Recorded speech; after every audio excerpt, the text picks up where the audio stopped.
لا حول ولا قوة إلا بالله العلي العظيم. أعوذ بالله من الشيطان اللعين الرجيم. بسم الله الرحمن الرحيم. الحمد لله رب العالمين والعاقبة للمتقين والجنة للموحدين والنار للكافرين والعاصين والمنافقين والمشركين. ثم الصلاة والسلام على أشرف الأنبياء والمرسلين محبوب رب المشرقين والمغربين جد الحسن والحسين مولانا مولى الثقلين أبي القاسم محمد.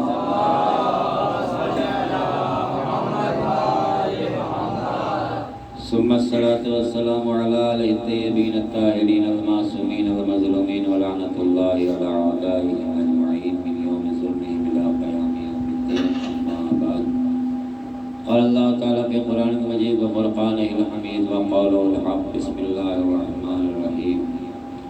قد أفلح المؤمنون الذين في صلاتهم خاشعون. السلام عليكم ورحمة الله.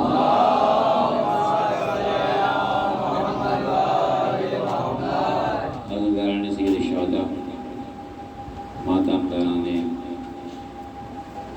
سید الشہداء اس وقت کی ہماری یہ گفتگو امام حسین علیہ السلام کی یہ مجالسیں جو ہم رات دن انجام دے رہے ہیں، یہ مجالسیں ہمارے لیے بہت ہی برکت اور بہت ہی عظیم شے ہے، جس کو ہم لوگ اگر سمجھنا چاہیں تو انسان اپنی زندگی کو ان کے ذریعے بدل سکتا ہے. چونکہ یہ کوئی ایسا پروگرام نہیں ہے کہ جو انسان کسی پروگرام میں شامل ہوا، کھانا کھایا اور جو ہے وہ نکل گیا اور اس نے سوچا کہ میرا جو ہے فرض پورا ہو گیا. نہیں، یہاں یہ ہمارا مدرسہ ہے، یہ ہماری درسگاہ ہے، اور درسگاہ کا مطلب یہ ہے کہ انسان آج اگر ایک پہلی کلاس میں ہے تو کل دوسری کلاس میں آنا ضروری ہے. اور میں اکثر مثال دیتا ہوں کہ اگر ایک بچہ ہر سال فیل ہوتا رہے تو ماں باپ 1 سال 2 سال اس بات کو برداشت کرتے ہیں کہ اسے اسکول میں رکھا جائے، تیسرے سال کہتے ہیں اسے نکال کی جائے کسی کام میں. تو یہی ہمارا حال مجالس کا بھی ہے. مجالس جو ہے ہماری درسگاہ ہے. یہاں پر ہمارے جتنے بھی نوجوان بزرگ تو سب جانتے ہیں، جتنے نوجوان بچے آتے ہیں انہیں اس میں آنے کے بعد یہ سوچنا چاہیے کہ ہم کسی مدرسے میں بیٹھیں. کوئی بات اچھی لگے، کوئی بات پسند آئے تو انسان اپنی زندگی میں اس کو ڈھالنے کی کوشش کرے، تاکہ ہمارا آج کا دن جو گزرا ہے اور کل کا جو آنے والا دن ہے، کل کا دن بہتر ہے. اسی لیے معصومین نے فرمایا کہ اگر ہمارا آج کا دن اور کل کا دن دونوں برابر ہیں تو اس کا مطلب نقصان ہے.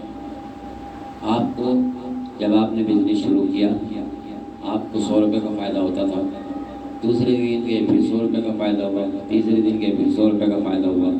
تو صحیح تاجر جو ہے، جو انسان عقل مند ہے، وہ اس میں خوش نہیں ہوتا ہے، اپنے کاروبار کو آگے بڑھاتا ہے. کہا بھائی 100 روپے سے پہلے دن چلے تھے اور 100 ہی روپے پہ رہیں تو اس کا مطلب یہ ہے کہ ہم کسی ترقی میں نہیں ہیں. ترقی کا مطلب کیا ہے کہ آج اگر ہمیں 100 کا فائدہ ہے تو کل ہمیں 200 کا فائدہ ہونا چاہیے، پرسوں 300 کا فائدہ ہو. یہی تو ہے نا، یہ عقل مندی کی بات. لیکن اگر ایک آدمی ایک طرف کرے نہیں ہمیں تو بس 100 ہی بس پسند ہے، تو اس کا مطلب یہ ہے کہ وہ آدمی سست ہے، نااہل ہے، اور وہ جو ہے اپنی قدر و قیمت کو نہیں پہچانتا ہے. ورنہ انسان ترقی کی طرف کو زیادہ بڑھتا ہے، تنزلی کی طرف کو نہیں آتا ہے نہیں. یہ پوری دنیا کا جو ہے تجزیہ ہے. آپ دیکھ لیجئے کہ انسان جو ہے اگر عقل مند ہے، ہوش مند ہے اور صاحبان شعور سے ہے تو وہ بھی روزانہ ایک کوشش کرتا ہے، آج ہمارا یہ کاروبار ہے کل اور بڑھ جائے، آج ہمارے پاس یہ کاروبار ہے کل اور بڑھ جائے، اور اپنی کامیابی کی کوششیں کرتا ہے کہ انسان کسی نہ کسی طریقے سے اس کاروبار میں کامیاب ہو جائے. میرا بچہ پڑھ رہا ہے، میرا بچہ کامیاب. ہر انسان دنیا میں جو بھی ہے، کسی بھی مذہب سے تعلق رکھتا ہو، کسی بھی مسلک سے تعلق رکھتا ہو، اس میں کوئی مذہب اور ملت کی بات نہیں ہے. ہر انسان کامیابی کی تلاش میں ہے، ہر انسان کامیابی کی تلاش میں ہے.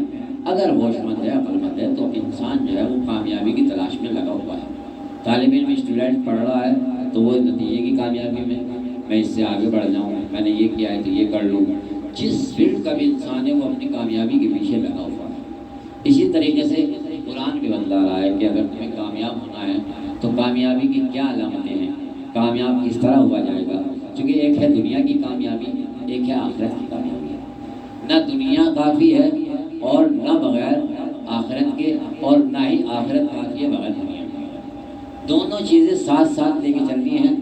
اگر دنیا بری ہوتی تو اللہ اس دنیا کو پیدا نہ کرتا، ہمیں بھی ملائکہ بنا کے پیش کر دیتا، ہمیں بھی اللہ کی طرف اللہ جو ہے فرشتے بنا دیتا. وہ بھی رکوع کر رہے ہیں، نہ کھانے کی ضرورت ہے، نہ بیوی کی ضرورت ہے، نہ بچوں کی ضرورت ہے، کسی چیز کی انہیں ضرورت نہیں ہے. نہ بھوک لگتی ہے، نہ پیاس لگتی ہے، نہ تھکتے ہیں، نہ سوتے ہیں. ہر وقت جو ہے اپنے کام پہ لگے ہوئے ہیں. جو جس کو کام دے دیا گیا ہے اس کام پہ لگا ہوا ہے. تو اگر دنیا بری چیز ہوتی تو اللہ ہمارے لیے دنیا کو خلق نہ کرتا، دنیا جو ہے نہ بناتا. یہ جتنی بھی چیزیں بنائی ہیں اللہ نے ہمارے فائدے کے لیے بنائی ہے. ہمیں بتلایا ہے کہ اس سے فائدہ تمہیں اٹھانا ہے. لیکن دیکھو کس طریقے سے فائدہ اٹھانا ہے. دنیا تمہارے لیے بنائی ہے، تمہیں اپنے لیے بنائی ہے.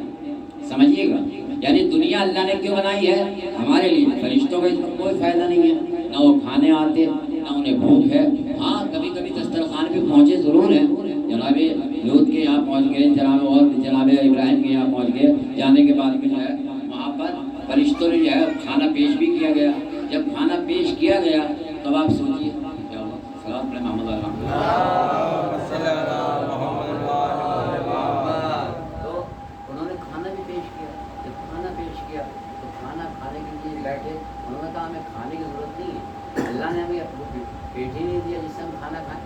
ہمیں تو اللہ نے تو لہٰذا یہ جتنی بھی چیزیں دنیا میں اللہ نے بنائی ہے وہ ہمارے لیے. تو لہٰذا دنیا بری نہیں ہے.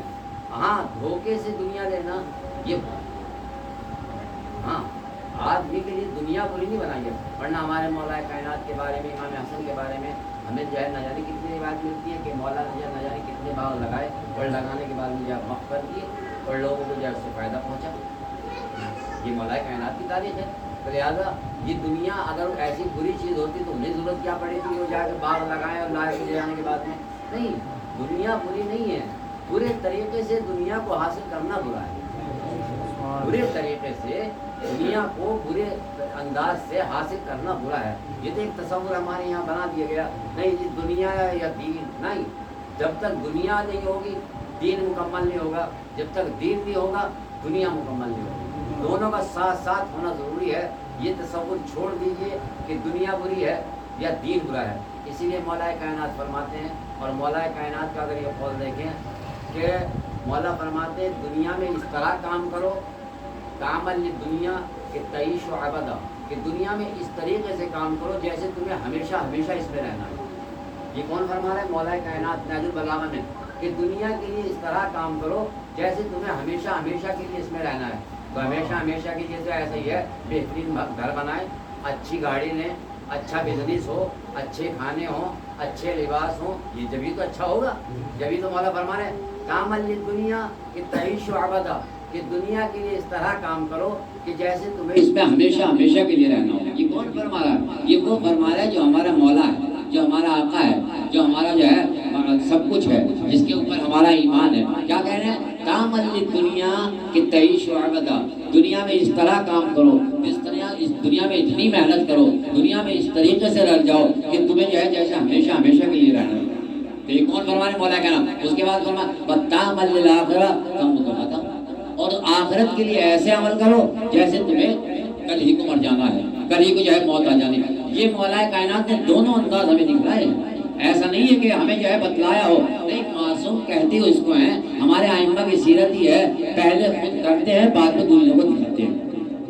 پہلے ایسا نہیں ہے کہ دوسروں کو کہہ دیا اور اپنا آپ جو نہیں. پہلے اگر آپ دیکھیں گے وہی مولا کائنات ہیں کہ یہودی کے باغ میں باغ پانی دے رہے ہیں، وہی مولا کائنات ہیں درخت لگا رہے ہیں، وہی مولا کائنات ہیں مزدوری کر رہے ہیں، وہی مولا کائنات ہیں دنیا کے کاموں میں لگے ہوئے ہیں. اور وہی مولا کائنات ہے کہ رات کے اندھیرے میں اس طریقے سے عبادت کرتے نظر آتے ہیں کہ آنے کے بعد صحابی کہتا ہے جناب فاطمہ سے امام حسن سے ہم نے تو ایسا دیکھا جیسے علی کی روح پرواز کر رہی ہے.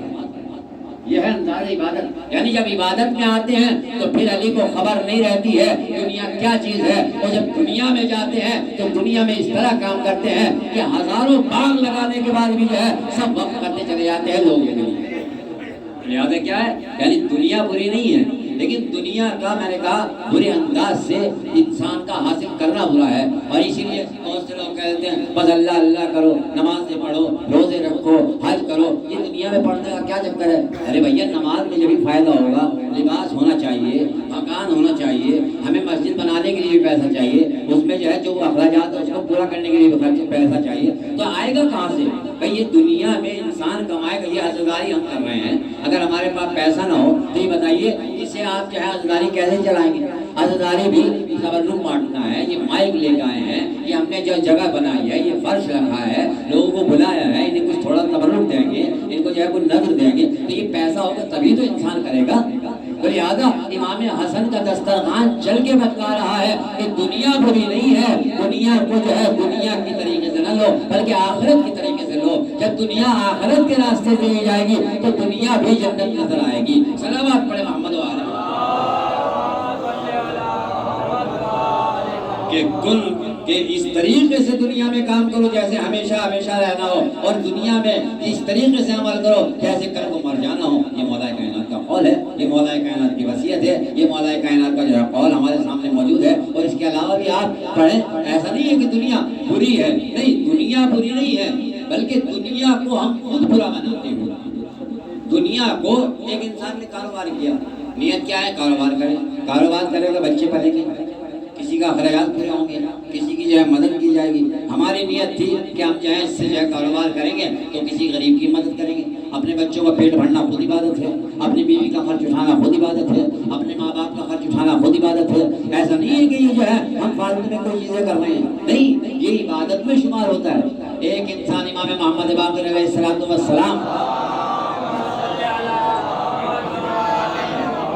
دوپہر کا وقت ہے، دھوپ ہے، ایک مرتبہ امام جو ہے پسینے میں جو ہے سرابور ہے، اور ایک مرتبہ جو ہے راستے میں جو ہے باغ میں پانی دے رہے ہیں۔ ایک شخص نے دیکھا، چاہنے والے نے، کیونکہ کچھ چاہنے والے ایسے ہوتے ہیں جو بیچارے یہ سمجھتے ہیں کہ بس یہی ہمارا جو ہم سمجھ رہے ہیں وہی دین ہے، جو میں سمجھ رہا ہوں وہ دین نہیں ہے، جو اللہ نے بتایا ہو وہ دین ہے۔ میری سمجھ کا نام دین نہیں ہے، بلکہ اللہ نے جو فرمایا اس کا نام دین ہے۔ ایک مرتبہ نے دیکھا، ارے امام ہو کے اور دوپہری میں اس گرمی میں اتنی محنت کر رہے ہیں۔ امام کے پاس آ گیا، آنے کے بعد کہتا ہے، مولا آپ بھی اس دنیا میں لگ گئے، آپ بھی دنیا کے چکر میں پڑ گئے۔ ایک مرتبہ امام نے فرمایا، میرے لیے گھر میں بیٹھنا اس وقت صحیح نہیں ہے، بلکہ اہل و عیال کے لیے اتنی محنت کرنا اس عبادت سے بہتر ہے جو انسان کو اپاہج بنا دے۔ چونکہ انسان کو دین جو ہے وہ آگے بڑھانے آیا ہے، پیچھے ہٹانے نہیں آیا ہے۔ انسان کو آگے ترقی دینے آیا ہے، انسان کو گھر میں بٹھانے نہیں آیا ہے۔ انسان کو بلکہ اسلام تو چاہتا ہی ہے، مسلمان اگر ہو، مسلمان اگر بننا چاہتا ہے تو اس کا بزنس بھی سب سے آگے ہو، اس کا علم بھی سب سے آگے ہو، اس کا ہنر بھی سب سے آگے ہو، اس کی ترقی بھی سب سے آگے ہو۔ اسلام نے آنے کے بعد میں ترقی بتلائی ہے، تنزلی نہیں بتلائی ہے۔ لہٰذا اسلام کا تو پیغام یہ ہے، اسلام کا تو یہی ہے، ورنہ مولا کائنات کا وہ قول لے کے ہم کہاں جائیں گے؟ مولا کائنات کا جو ہے اس قول کو کہاں لے جائیں گے کہ جس وقت کوفے کے اندر داخل ہوئے اور آنے کے بعد میں کچھ لوگوں نے کہا، مولا آئیے آپ کو جو ہے رجال الحق سے ملاقات کراتے ہیں، رجال الحق جو ہے ملیے۔ ایک مرتبہ مولا کائنات نے کہا، وہ رجال الحق کون ہے جنہیں ہم نہیں پہچانتے؟ ارے الحق مع علی و علی مع الحق، حق تو ہے ہی وہ جو علی کے پیچھے چلے، علی کے ساتھ چلے، علی کے پیچھے پیچھے رہے۔ ہم رجال الحق کو نہیں جانتے، حق کا پیروکار ہو کر، حق کا جو ہے نگہبان ہو کر علی رجال الحق کو نہیں کہا۔ مولا آئیے، لے گئے مسجد کوفہ میں، دیکھا لوگ کھڑے ہوئے ہیں، کچھ بیٹھے ہوئے ہیں، کچھ قنوت میں ہیں، کچھ رکوع میں ہیں، کچھ سجود میں ہیں، کچھ دعائیں پڑھ رہے ہیں، کچھ تسبیح کر رہے ہیں، کچھ اللہ اللہ کر رہے ہیں، اور کچھ قرآن کی تلاوت کر رہے ہیں۔ مولا نے کہا، یہ کون ہے بھائی؟ یہ وہ معلوم کر رہے ہیں جن کے گھر سے روزانہ ہزاروں تکبیر کی آواز آتی ہے، جو رات بھر عبادت میں مشغول رہتا ہے۔ مسجد میں بیٹھا ہے، مسجد میں کوئی کافر تھوڑے بیٹھے گا بھائی؟ قرآن پڑھ رہا ہے تو مسلمان ہی ہوگا، سجدے میں سجدہ کر رہا ہے تو مسلمان ہی ہوگا، خود پڑھ رہا ہے تو مولا کہتے ہیں، یہ کون ہے بھائی؟ کہا یہی تو رجال حق ہے۔ اچھا یہ رجال حق ہے؟ کہا یہ بتاؤ یہ کرتے کیا ہے؟ کہا ان کا کام یہ ہے بس یہ 24 گھنٹے ہیں اور مسجد ہے، اللہ اللہ ہے، عبادت ہے، رکوع ہے، سجدے ہیں، قرآن ہے، تلاوت ہے، اللہ اللہ کرتے رہتے ہیں، تسبیح پڑھتے رہتے ہیں۔ کہا کھانے پینے کا انتظام؟ کھانا کہاں سے کھاتے ہیں؟ کھانا وانا بھی کھاتے ہیں، یہ رجال الحق کیا فرشتے ہیں؟ کہا نہیں مولا کھانا تو کھاتے ہیں۔ کہا کھانا کہاں سے؟ آپ توجہ فرمائیں گے میرے جوان بھائی، یعنی دین کو بھی سمجھنا ہے، دنیا کو بھی سمجھنا ہے۔ کہا یہ تو بتاؤ یہ کھانا کھاتے ہیں یا نہیں کھاتے؟ کہا کھانا تو کھاتے ہیں۔ کہا کھانا کہاں سے آتا ہے؟ کہا مولا یہ پڑوسی ہیں یہ دے دیتے ہیں، ان پہ ترس کھا کے یہ پہنچا دیتے ہیں، کہا اگر وہ ترس نہ کھائے پھر کہاں سے آتا ہے؟ کہا بیچارے بھوکے کرتے ہیں۔ مولا نے کہا خبردار ان کو جائے مسجد سے باہر نکالو، اسلام کو ایسے اپاہجوں کی ضرورت نہیں ہے، اسلام چاہتا ہے عبادت کرو مگر عبادت کے وقت پہ، کام کرو مگر کام کے وقت پہ۔ اسلام انسان کو اپاہج بنانے نہیں آیا ہے، اسلام انسان کو آگے بڑھانے کے لیے آیا ہے۔ جب تک اپنے بیوی بچوں کا خیال نہیں رکھے گا نہ اسلام میں قبول ہوگا، نہ نماز قبول ہوگی، نہ روزہ قبول ہوگا۔ صلوات پڑھے محمد و آل اسلام یہ بتانا تھوڑی اسلام یہ سکھانے نہیں آیا کہ آ جاؤ اور میں بیٹھ جاؤ۔ اور اسی لیے معرفت کا ہونا اسلام کی ضروری ہے۔ اگر معرفت نہیں ہوگی تو انسان نمازی ہو سکتا ہے، روزہ دار ہو سکتا ہے، حاجی ہو سکتا ہے، مگر مسلمان نہیں ہو سکتا۔ آپ کہیں گے عجیب بات ہے، جب نماز پڑھ رہا ہے، روزہ رکھ رہا ہے، حج کر رہا ہے اور پھر مسلمان نہیں ہوگا۔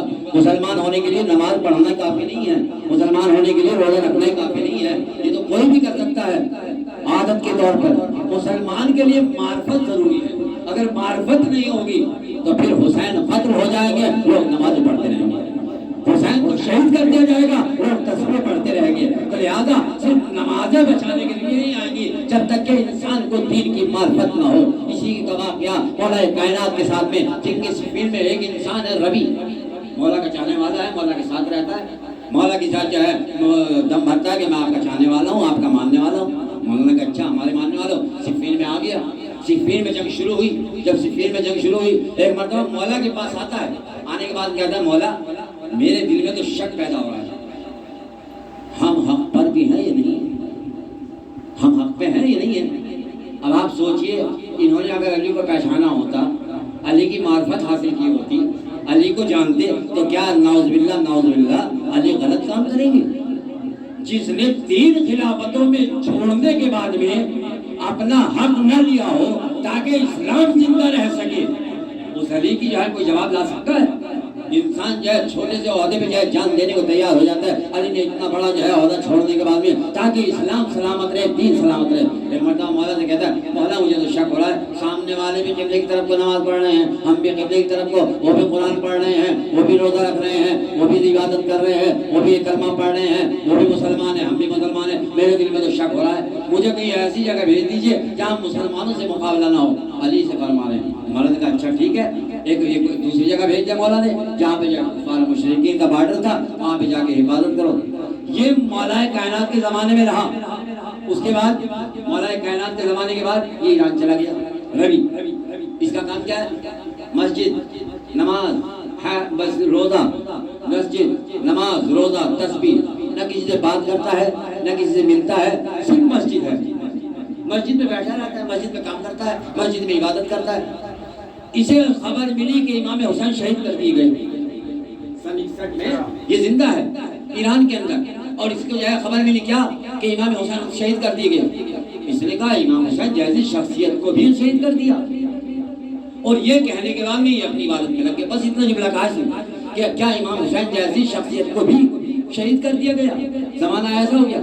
اور اس کے بعد اس نے جو ہے کئی دن تک استغفار کیا۔ آپ معلوم کریں گے استغفار کیوں کیا؟ شہید مطالعہ لکھتے ہیں اس نے استغفار اس لیے کیا کہ میں نے یہ لمحہ اس بارے میں کیوں سوچا کہ کس نے حسین کو قتل کیا۔ اگر میں اس لمحے جو ہے عبادت پروردگار کرتا، تسبیح پروردگار کرتا، یعنی معنی یہ ہے میں نے کوئی گناہ عظیم انجام دیا کہ اللہ کی طرف سے فکر ہٹا کے حسین کے بارے میں سوچا۔ اب آپ سوچئے جو انسان نماز پڑھ رہا ہو، جو روزے رکھ رہا ہو، جو عبادت کر رہا ہو، جو مسجد میں بیٹھا ہو، کیا ایسی عبادتوں کی پروردگار کو ضرورت ہے؟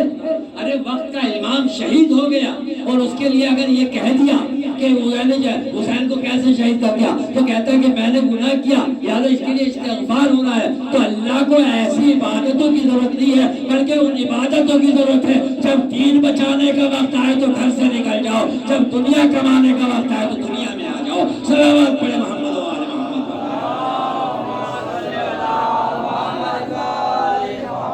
قد افلح المؤمنون الذين هم في صلاتهم خاشعون۔ مومنین وہ کامیاب ہیں جو اپنی نمازوں میں خشوع کرتے ہیں، جو خشوع سے نماز پڑھتے ہیں. نماز پڑھنا کمال نہیں ہے بلکہ اللہ کے سامنے اپنے کو پیش کر کے اس کی خدمت میں اس طریقے سے پیش کرنا کہ انسان جو ہے اللہ کہے یہ میرا بندہ ہے, اللہ کہے یہ میرا بندہ ہے. ہم نہ کہیں کہ ہم اللہ کو چاہتے ہیں, اللہ کہے کہ ہمیں یہ میرا بندہ جو ہے مجھے پسند ہے.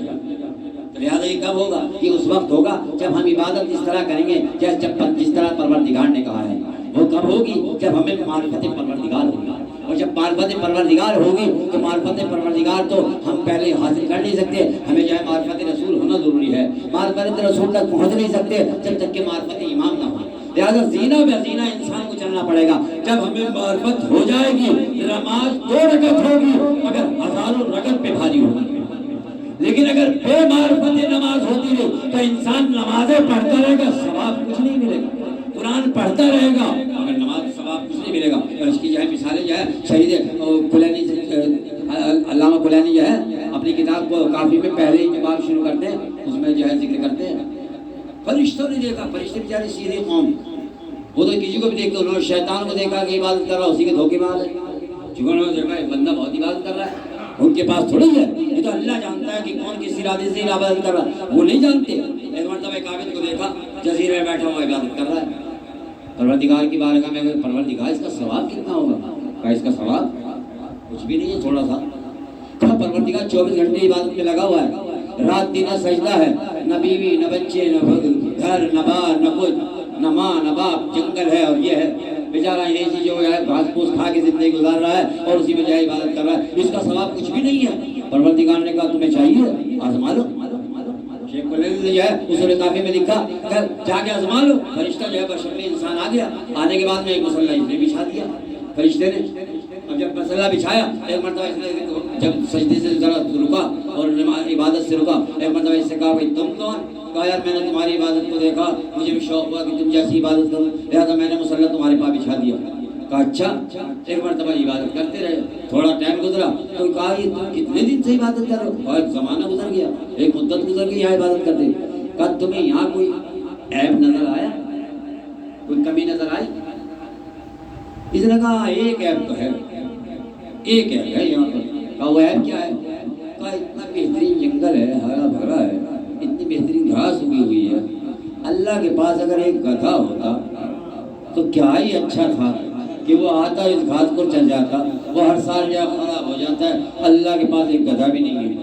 ایک مرتبہ فرشتے نے ہاتھوں میں لگا, پروردگار دل کے راز سے تو ہی واقف ہے, ہمیں نہیں معلوم ہے کہ کون کس نیت سے جو ہے تیری معرفت رکھتا ہے یا نہیں رکھتا ہے. تو معلوم یہ ہوا وہ اللہ کو قادر نہیں مانتا ہے, اللہ کو مجبور سمجھ رہا ہے. تو جو اللہ کو مجبور سمجھ رہا ہو اس کو معرفت ہو ہی نہیں سکتی. تو لہٰذا عبادت کم ہو مگر معرفت اس بالا پہ ہو کہ مولا کہتے نظر آئے اگر ان کا شمل غطا مصدق تو یقینا, اگر میرے سامنے سے یہ پردے ہٹا دیے جائے تو علی کے یقین میں کوئی زیادتی ہونے والی نہیں ہے. صلوات پڑھے محمد و آل محمد. کشف الغطا مصدق یقینا, اگر علی کے سامنے سے یہ حجب کے پردے ہٹا دیے جائیں تو علی کے ایمان میں کوئی زیادتی ہونے والی نہیں ہے. اور اسی لیے مولا کائنات اور اہل بیت علیہ السلام نے اپنی زندگی میں کر کے دکھایا. ایسا نہیں ہے کہ انہوں نے کر کے نہیں دکھایا. جب نماز کا وقت ہوا نماز ایسی کر کے دکھائی کہ دشمنوں کے تیر آتے رہے مگر پرواہ نہیں کرتے ہیں. صفین کا موقع اس سے زیادہ کیا ہوگی کہ جس میں اتنے گھمسان کی لڑائی, اور ایک مرتبہ مولا کائنات سے آنے کے بعد میں مولا کائنات نے آسمان کی طرف دیکھا. ابن عباس نے کہا مولا کیا دیکھ رہے ہو؟ کہا دیکھ کیا رہا ہوں, نماز کا وقت ہونے والا ہے, اس کو یہ دیکھ رہا ہوں کہ کہاں سورج پہنچا. کہا مولا یہ وقت جو ہے اس وقت جنگ کا ہے, نماز کا نہیں ہے. کہا ابن عباس تم غلطی پر ہو, ہم اپنی ذاتی جنگ نہیں لڑ رہے ہیں, پراپرٹی کا مسئلہ نہیں ہے, اسی نماز اور روزے کو بچانے کے لیے تو جنگ کر رہے ہیں.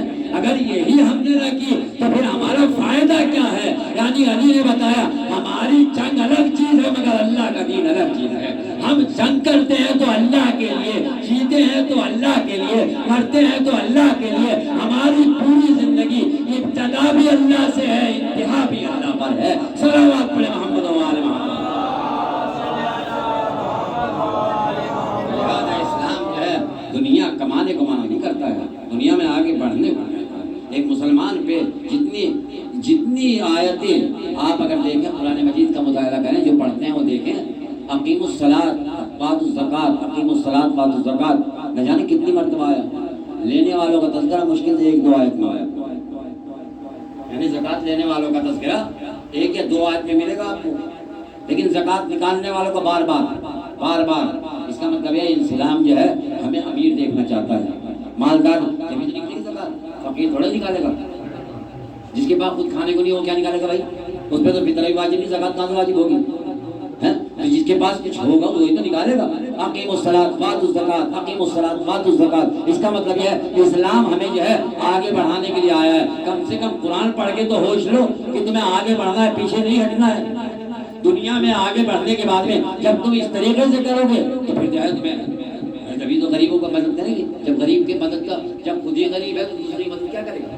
تو اسلام جو ہے آگے بڑھانے والا مذہب ہے، اسی لیے دینے والے کا تذکرہ۔ اچھا، دینے والے نے بھی عجیب رکھا، یہ نہیں کہا کہ بھئی مولانا صاحب آپ فقیر ہیں، مالدار کے پاس چلے جاؤ، جا کے اس سے لے آؤ، کیا میرا حق دو، لائیے آپ نے زکات نکالی مجھے دی۔ نہیں، اسلام جو ہے عزتوں کا قائل ہے، عزتوں کو بچانے والا ہے۔ انسان کی جو ہے عزت اور ناموس کی جو ہے جتنی حفاظت اسلام نے کی ہے اتنی کسی مذہب نے کی نہیں کی ہے۔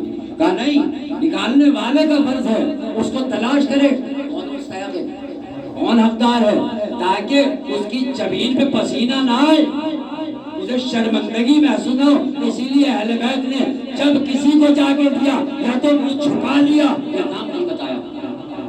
مولا کائنات کا آپ نے سنتے ہیں ہر سال کہ جب مولا کائنات نے تو اپنے گھر کے امام حسن اور امام حسن آئے، ایک مرتبہ جو ہے گڑھے سے جو آواز آ رہی تھی کرانے کی، کہ جا کے جو دیکھا، جا کے دیکھا کیا کہ ایک بوڑھا جو ہے کرا رہا ہے۔ کیا ہوا بھائی، پریشان کیوں، رو کیوں رہے ہو، آخر کیا بیماری ہے؟ میں 3 دن سے بھوکا ہوں، 3 دن سے بھوکا ہوں۔ 3 دن سے پہلے کہا ایک غریب آتا تھا، غریب کے پاس بیٹھ جاتا تھا۔ میں نے کہا اس کا نام کیا تھا؟ کہا جب بھی پوچھا یہی کہا، ایک فقیر ہے جو فقیر کے پاس بیٹھا ہے، ایک غریب ہے جو غریب کے پاس بیٹھا ہے۔ اب آپ سوچئے، جو امیر کائنات بن کے آیا ہو، اپنے ہاتھوں سے لقمے کھلاتا ہے، اور اس کا راز تو اس وقت کھلا جب حکیم نے کہا کہ علی کو دودھ کی ضرورت ہے، تو تمام یتیم اپنے حق کا دودھ لیے ہوئے علی کی ڈوہڑی پہ کھڑے تھے۔ مولا روزانہ دودھ آپ نے پلایا ہے، آج ہم نہیں پیئیں گے، آپ پیئیں۔ کون تھا؟ چونکہ احساس نہیں ہونے دیا، کبھی نے علی نے کبھی کسی کو احساس نہیں ہونے دیا۔ رات کے سناٹے میں جانے کے بعد میں علی اس طرح مدد کرتے تھے یا لینے والے کو خبر ہی نہیں ہوتی تھی کہ دینے والا آیا۔ تو یہ اسلام کا طریقہ ہے، یہ اسلام نے بتایا ہے۔ لہذا صرف نماز پڑھ لینا کافی نہیں ہے، ورنہ انسان نماز پڑھ کے جو ہے کیا نماز پڑھتا رہے اور اس کو جو ہے کچھ پتہ ہی نہ ہو، معرفت ہی نہ ہو، بیوی کی خبر، نہ بچوں کی خبر، نہ معاشرے کی خبر، نہ ماحول کی خبر، نہ بھائیوں کی خبر۔ اسلام ایسا کوئی مذہب نہیں ہے۔ اسلام مذہب ہے معاشرے کے ساتھ رہو اور عبادت کرو۔ ایسا نہیں ہے کہ عبادت، میں نے ایک واقعہ پڑھا تھا، ایک آدمی نے امام جعفر صادق علیہ السلام فرماتے ہیں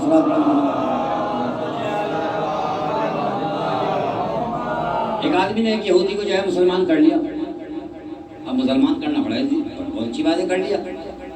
کبھی کبھی انسان جو ہے اپنے بد عمل کی وجہ سے مسلمان کو پھر جو ہے وہ کافر بنا دیتا ہے۔ وہ اپنی نظر میں بہت اچھا سمجھتا ہے مگر وہ اسلام اس کو پسند نہیں کرتا ہے۔ ایک مرتبہ اس نے جو ہے وہ کیا کیا، مسلمان کر دیا، وہ مسلمان ہو گیا، کلمہ پڑھ دیا۔ جب کلمہ پڑھ دیا تو ایک مرتبہ صبح کا وقت ہوا، اذان ہوئی، یہ پڑوسی جس نے مسلمان کیا تھا جا کے تب بات کیا اس یہودی کا، ہاں بھائی کون؟ کہا میں تمہارا پڑوسی، کیوں آئے ہو؟ کہا نماز کا وقت ہو گیا، اللہ کی بارگاہ میں چلو۔ تو بیچارہ پہلے دن مسلمان تھا، احسان مان رہا تھا، کوئی مسلمان کا کلمہ پڑھوایا ہے، اسلام دلایا ہے، لہٰذا کہا ٹھیک ہے چلتے ہیں۔ توجہ اس میں ایک مرتبہ جو ہے مسجد میں پہنچ گیا۔ اب مسجد میں آیا، مسجد میں آنے کے بعد ایک مرتبہ جو ہے صبح کی نماز پڑھی، کہا بھائی چلو، تو نماز ہو گئی؟ کہا نہیں ابھی تو نماز ہی پڑھو، دعائیں پڑھو، قرآن کی تلاوت کرو۔ ان نے بیچارے نے شروع کی، دن نکل آیا، کہا بھائی اب تو کھانے پینے کا کچھ ٹائم ہو گیا، کم سے کم ناشتہ ہی کرائیں پھر آ جائیں گے۔ تھوڑا سا وقت ہے، تھوڑی سی عبادت کرو، ابھی جو ہے ظہر کا وقت آ جائے گا، ظہر کی نماز پڑھ کے چلو۔ میں نے کہا ٹھیک ہے بھائی۔ اب بیچارہ نیا مسلمان ہے، کیا کرے؟ اب یہ جو ہے ظہر کا وقت آیا، ظہر کی نماز پڑھی، اس کے بعد اچھا اب تو چلو یار ناشتہ بھی نہیں کیا، دوپہر کا کھانے کا وقت ہو گیا، اب تو 1-1:30 بج گیا، اب تو چلو تھوڑی دیر کی بات ہے، تھوڑی سی ذرا نوافل پڑھو، ابھی عصر کا وقت آ رہا۔ انہوں نے کہا ٹھیک ہے بھائی۔ اب عصر کا وقت آ گیا، عصر کے بعد کیا جب چلنا جا کر یار تو بالکل کھڑا بھی نہیں ہوا جا رہا، کم سے کم اب تو چلو، کہا یار کب جائیں گے پھر واپس آئیں گے پھر ٹینشن پالیں گے، مغرب کی پڑھ کے چلا کل ملا کے یہ کہ پورا دن اسی میں لگا رکھا۔ شام کا وقت ہوا، عشاء کی پڑھ کے گھر آیا، ایک مرتبہ آ کے کھانا کھایا، آرام سے سویا۔ صبح کا وقت ہوا، مؤذن نے پھر اذان دی، جیسی اذان دی پڑوسی پھر آیا، آنے کے بعد میں کہا دخل باب کیا، اس نے معلوم کیا کون، کہا تمہارا پڑوسی، کا کیوں آئے ہو، کہا مسجد میں چلو، کہا ایسے اسلام کی مجھے ضرورت نہیں ہے جو انسانوں کو اپاہج بنا کے مسجدوں کر دے، مجھے تو ایسا اسلام چاہیے جہاں معاشرہ بھی ملتا ہو، ماں باپ کی محبت بھی ملتی ہو، اولاد کا پیار بھی ملتا ہو، جہاں انسان کو دنیا سے اپنے لوگوں سے جدا کر دے، ایسے اسلام کی ضرورت نہیں ہے۔ امام جعفر صادق فرماتے ہیں اس نے کام اچھا کیا تھا، اسے کلمہ پڑھایا تھا، مگر اپنے عمل بد کی وجہ سے ایک مسلمان کو کافر بنا دیا۔ صلوات پڑھے محمد و آل محمد۔ ایسا نہ ہو کہ ہم کام تو اپنی نظر میں اچھا سمجھ رہے ہوں، اپنی نظر میں اچھا نہیں ہونا چاہیے، اللہ کی نظر میں اچھا ہونا چاہیے۔ اسلام ہمیں ہمارے گھر کی پراپرٹی نہیں ہے، اسلام ہمارا دین نہیں ہے، اسلام اللہ کا دین ہے، اللہ کا مذہب ہے، اس نے بھیجا ہے، تو ہمیں اسلام کو اس طرح فالو کرنا ہے جس طرح اللہ نے کہا۔ لہٰذا اگر ہم اس طرح کریں گے تو اسلام پھیلتا چلا جائے گا، کیونکہ اسلام سیرتوں سے پھیلتا ہے، کردار سے پھیلتا ہے۔ اب کہ میرا جو ہے یہی موضوع تھا، جو لوگ وہاں جاتے تھے ایران میں، انہیں معلوم ہے کہ اسلام نے کبھی زبردستی نہیں کی، کیونکہ اس نے تو قرآن میں کہہ دیا، قرآن سے بڑی کوئی کتاب نہیں ہمارے پاس، اس سے زیادہ کوئی سچی کتاب ہمارے پاس نہیں ہے، اس نے تو اس میں کہہ دیا لا اکراہ فی الدین، دین میں کوئی زبردستی ہے ہی نہیں، جبری نہیں ہے، لکم دینکم ولی دین، تمہاری مرضی ہے، تمہارا دین تمہارے لیے، ہمارا دین ہمارے لیے، ہمیں کوئی زبردستی نہیں کرے، تم اپنے دین پہ باقی رہو، ہم اپنے دین پہ باقی رہیں، ہم تمہیں زبردستی مسلمان تھوڑے بنا رہے ہیں، بھائی تمہاری مرضی ہے، اچھا لگے دین میں آ جاؤ، اچھا نہ لگے دین میں نہ آؤ، مگر جب دین میں نہیں آئے تھے اختیار تمہارا تھا، اب دین میں آ گئے ہو، اختیار اسلام کا ہے۔ یہ فرق سوچئے کہ انسان جب تک دین میں نہیں آیا اس کو اختیار ہے کچھ بھی کرے، اللہ سے کوئی، اللہ کا کوئی مطالبہ نہیں ہے، کبھی تم آزاد ہو، اللہ نے تمہیں آزاد پیدا کیا ہے، دنیا تمہارے ہاتھ میں ہے، جس طرح تم رہو گے تم جس طرح کرو، لیکن آنند ایک دن ہمارے پاس ہے، ہمارے پاس لوٹ کے آؤ گے حساب کر لیں گے۔ جب تک اسلام کا کوئی قانون لاگو نہیں ہوتا، اسلام کوئی زبردستی نہیں کرتا، لیکن جب ہم نے اسلام کو قبول کر لیا اب ہماری مرضی نہیں ہے، اب اگر ہم کوئی کام اپنی رائے سے کریں گے تو پھر ہماری رائے نہیں چلے، پھر اسلام کی بات کو ماننا ہے، اسلام اختیار کرنا ہمارا کام ہے، مگر اختیار کرنے کے بعد میں ہم نے، مثال کے طور پر آپ نے جو ہے کسی کے یہاں نوکری دی، یہ انصر بھائی بیٹھے ان کے یہاں جو ہے، انہوں نے کہا مجھے ایک نوکر کی ضرورت ہے، کہا ٹھیک ہے نوکر آ جائیں گے، ہم آپ کے یہاں نوکری کر لیں گے، انہوں نے کہا ٹھیک ہے آ جائیے، انہوں نے جو ہے وہ بنائی لسٹ، دیکھو بھائی بات یہ ہے ہم تمہیں 1000 روپے مہینہ دیں گے اور 1000 روپے میں آپ کو یہ کام کرنا ہے، یہ کام کرنا ہے، یہ کام کرنا ہے، اتنے بجے آنا ہے، اتنے بجے اٹھنا ہے، اتنے بجے ہمارا کام کرنا ہے، دیکھ لیجئے پڑھ کے اور پھر سائن کر دیجئے، اگر آپ نے اس میں سے کوئی کوتاہی کی تو ہم آپ کو نوکری سے نکال دیں گے۔ تو میں نے پڑھا، پڑھنے کے بعد میں میری سمجھ میں آیا، میں نے جو ایگریمنٹ جو ہے سائن کر دیے۔ اب اگر میں کوئی غلطی کروں تو ان کا حق بنتا ہے ہی نہیں بنتا ہے کہ مجھے نکال دیں، چونکہ جب تک میں نہیں گیا تھا ان کا کوئی اختیار نہیں تھا مجھ پہ زبردستی کریں، لیکن جب میں نے اپنی راضی سے رضامندی سے اس ایگریمنٹ پہ سائن کر دیے تو اب میری مرضی نہیں رہی، اب ان کی مرضی ہے۔ جب ان کا ٹائم شروع ہوا کہ 8 بجے سے 8 بجے تک رہنا ہے تو 8 بجے سے 8 بجے تک کا ان کا کام ہے، جو یہ چاہیں ان کی مرضی پہ چلنا ہے، کیونکہ میں نے ایگریمنٹ پہ سائن کیا ہے۔ تو جب تک نہیں کیا تھا مرضی میری تھی، لیکن جب کر دیا تو مرضی ان کی ہے۔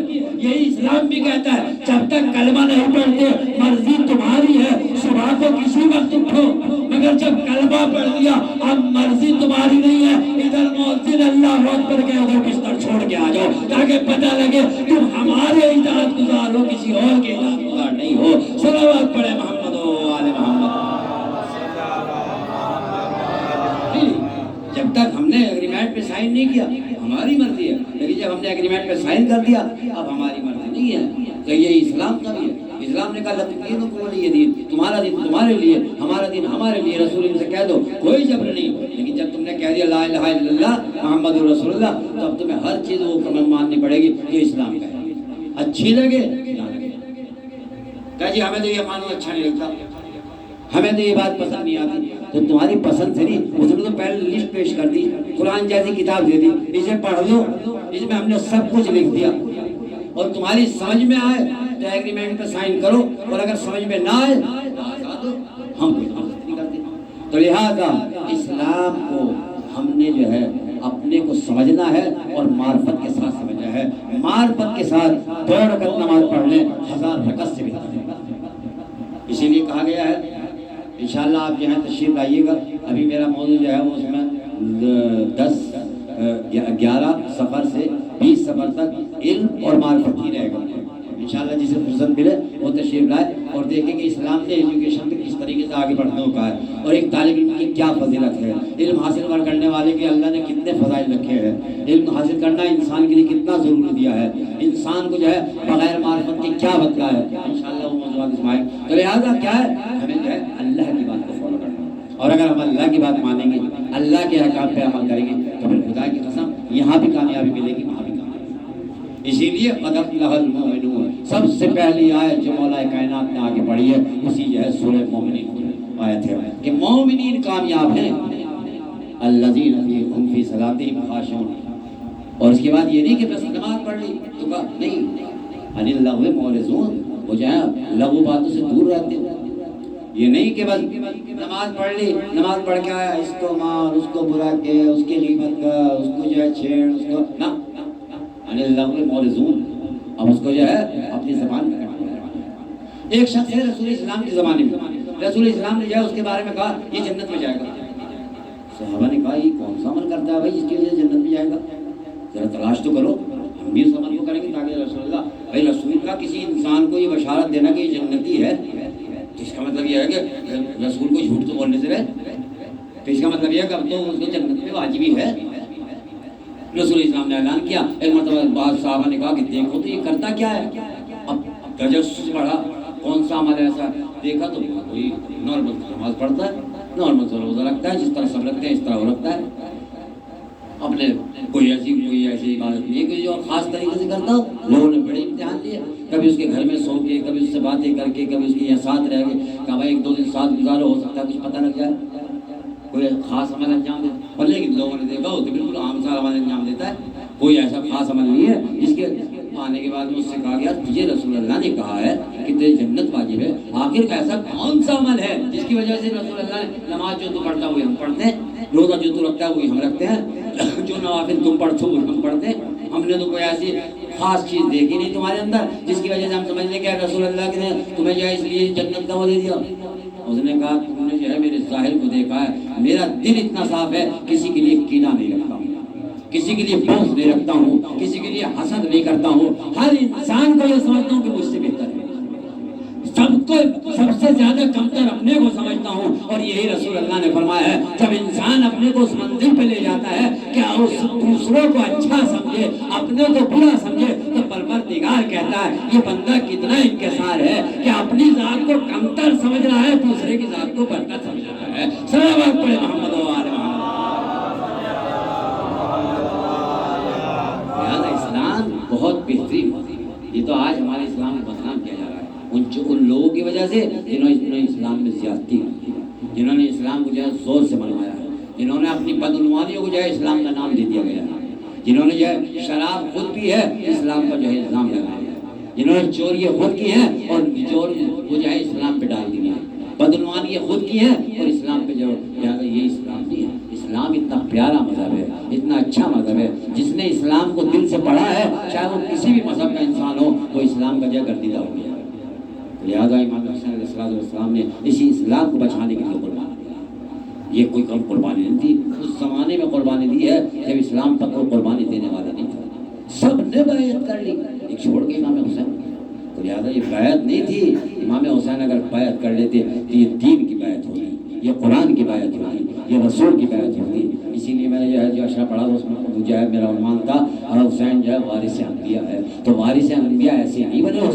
حسین نے وہ قربانی دی ہے اس وقت جس وقت جو ہے کوئی قربانی دینے کے لیے دیا. اور کیسی قربانی دی ہے. علی اکبر کو مانگا ہے امام نے پروردگار مجھے ایک ایسا بیٹا دے میرے نانا کی مجھے یاد آتی ہے جسے دیکھ کے میرے نانا کی یاد جو ہے میرے دل میں نہ آئے. میرے نانا کی جو ہے جدائی برداشت نہیں ہوتی. اللہ نے دعا سنی اور سننے کے بعد میرا اکبر جیسا بیٹا دیا. اور اور جب اکبر جیسا بیٹا دیا، اب آپ سوچئے یہ کسی ایسے ویسے کا کلام نہیں ہے۔ امام حسین فرماتے ہیں پروردگار گواہ رہنا، ایسے کو بھیج رہا ہوں جو اخلاق میں، کردار میں، سیرت میں، گفتار میں، صورت میں تیرے نبی سے مشابہ ہے۔